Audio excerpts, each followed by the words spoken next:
Coach, Chandler Morris ran with the ones for 2 days in a row. That's the first time that's happened. Is that a sign that maybe you're getting closer to a decision?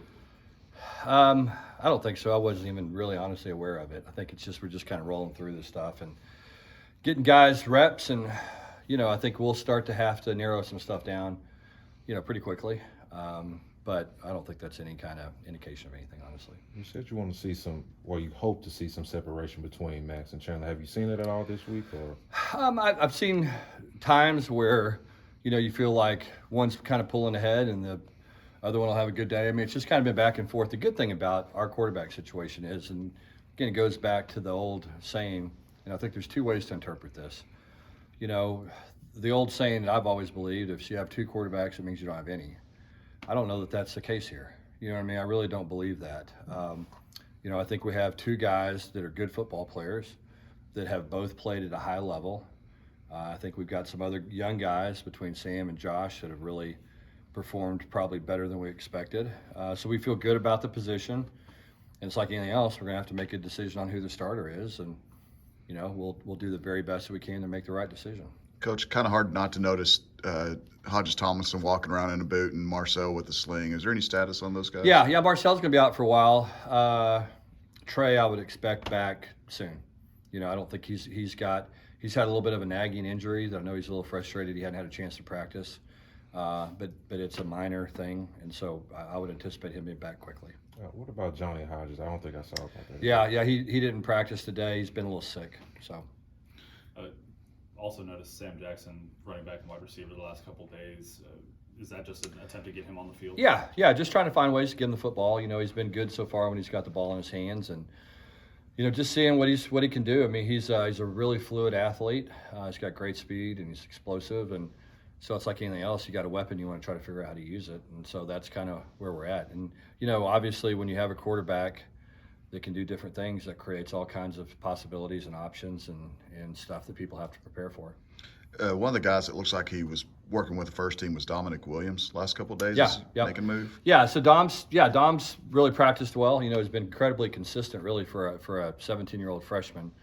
He has practiced well in the spring.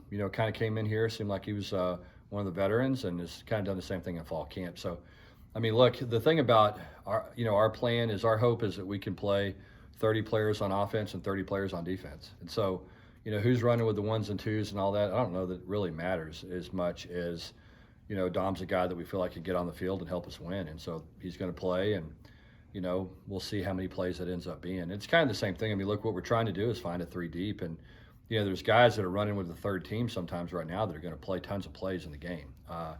It's that's what you want. You want to have three deep at every position where you can roll people in and there's not a big drop off. And so, they have to line up and go somewhere. You can't put 12 of them out there, so some of them have to run with the threes. But again, it's not any indication of where they are in the grand scheme of things. What are your thoughts right now on the tight end position? I feel good about it. I mean, I like our guys. They're versatile.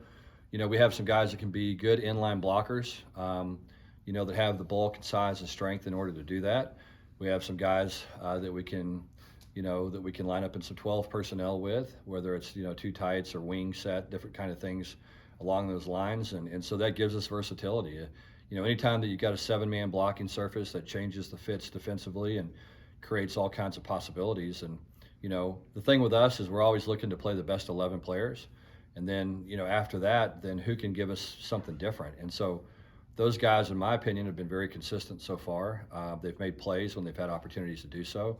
Their body types allow them to be versatile, both as receivers and inline blockers. They're playing physical, and so it's been a nice little, pleasant surprise for us. I think in some ways, just what those guys are able to do, and it's been nice to get Carter Ware back. He's a guy who's played a lot of football, and it's nice to see him out there competing and playing, and he's done a great job staying healthy so far. So. We got lots of options, and when you do that, again, you can get creative and have some fun. We've heard some good things about Josh Newton so far in camp. What has he kind of shown you at the corner? Yeah, I mean, to me, he's been one of the most impressive guys, really, all camp. I mean, what I love about him is just his attitude, work ethic. He's the most unentitled player that I've probably ever been around. I mean, he's been a good player at another school, and never talked about that once. Doesn't care. He's not a guy that's worried about what happened in the past. He just wants an opportunity, and he's got one, and he's making the most of it. And it's just a great attitude. Gives his all every single day. I think we're looking for guys that will go out there every day and empty the tank, and he will do that consistently. He's always in here getting extra treatment, doing extra stuff in the weight room, extra film study. He's going to be a really solid player for us on special teams, loves playing. Just one of those guys that has an appreciation for the game, incredibly unselfish. And so, that's the kind of teammates you want to have, and the kind of player that, traditionally has a lot of success. You mentioned special teams. What are your thoughts on how Jordy's doing and how Griffin's doing right now? Good. I mean, I think, Jordy's been very, very consistent. He's got a little more pop in his leg than I saw in the spring, so I've been glad to see that. Griffin's kind of the same way. I think I feel really good about both of those guys up to this point.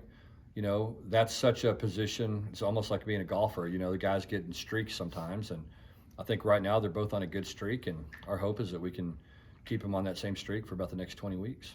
We talked in the preseason about Quinn, kind of what you wanted to see him kind of take that next step from the highlight plays to those tough catches. I guess how much progress has he been making? Yeah. I think he's certainly made steps in the right direction that way. He's one of those guys who comes out and practices so hard. He's got a great mentality, a great work ethic.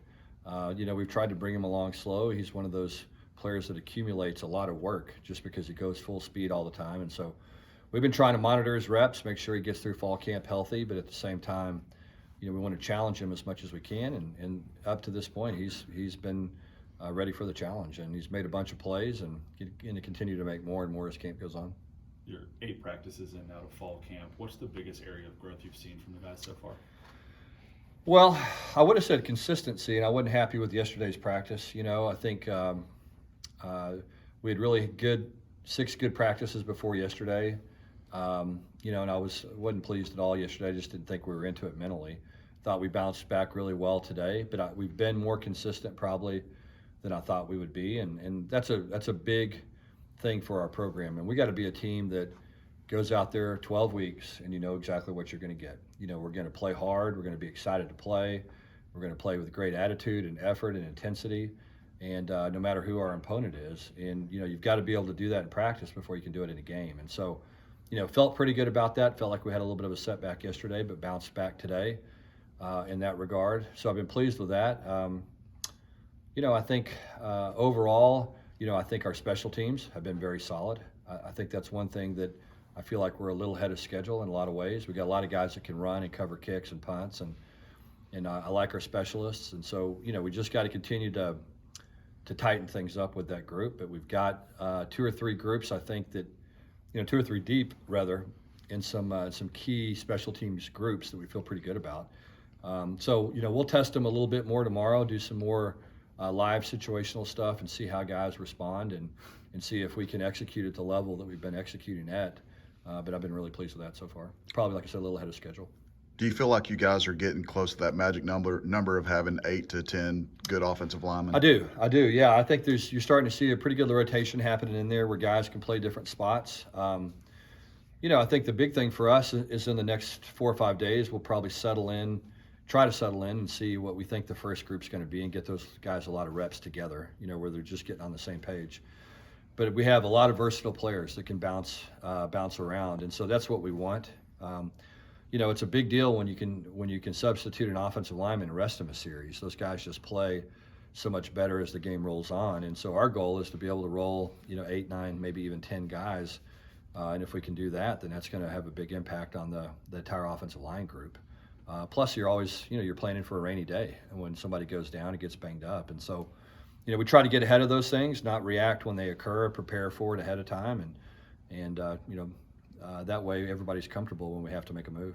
Those quarterback names aside, what's your process during camp in terms of communication with those guys, and where they stand on a daily basis? Yeah, it's not a deal. We don't, we just talk to them. Garrett meets with them every day, and obviously has critique via, practice video and who's doing what and what's going on. But those guys know. They know what their performance is every day. They go in there and, there's accountability for every single rep during practice, and so they get those things pointed out to them. So I'm sure, that they have an idea of what's trending and what's not. And like anything else, when it's appropriate to communicate with them, we'll get ahead. I mean, that's one of the things that we try to do as much as possible is anticipate potential issues and deal with them before they become issues. And it's the same thing with communication with quarterbacks. How do you determine when to have the ones go against the ones? We do it all the time. I mean, it's our deal is always good versus good. We're always going to go ones versus ones and twos versus twos and threes versus threes, and just feel like that we want to compete against the very best people that we can, and so that's the idea behind that. We'll go two more if you have them. Coach, in general, how's the energy been? Does that go hand in hand with the mentality aspect you're talking Yeah, about? yeah, I think so. I mean, look, that's again the thing that we've got to, I think that we have to understand is, said it over and over again. These guys train 300 days a year. You get 12 chances to go play, and so, the energy has to be there every single day. You can't have any letdown. It doesn't matter what the practice situation is. It doesn't matter what the weather is. It doesn't matter who the opponent is. You've got to have that mentality that you're going to go out every day and give it your best, regardless of who you're competing against. And championship teams have that. Because I think everybody knows in college football is you can't afford any letdown games because if you do that, then all intents and purposes you're out of the league race, or out of the college football playoff race, whatever it may be. And so, your ability to go out there and play at the highest level and practice at the highest level, determines really how successful your season is going to be. And so that's the important thing is just learning that consistency of effort and preparation, intensity, and then understanding, again, there's 12 opportunities that are guaranteed, and let's go make the most of every one. And again, it doesn't matter who you play. I mean, the objective is always to win the game, but really the objective is to play your very best. And so, we want to do a great job of playing to our standard every single day and practicing to our standard every day, regardless of who the opponent is.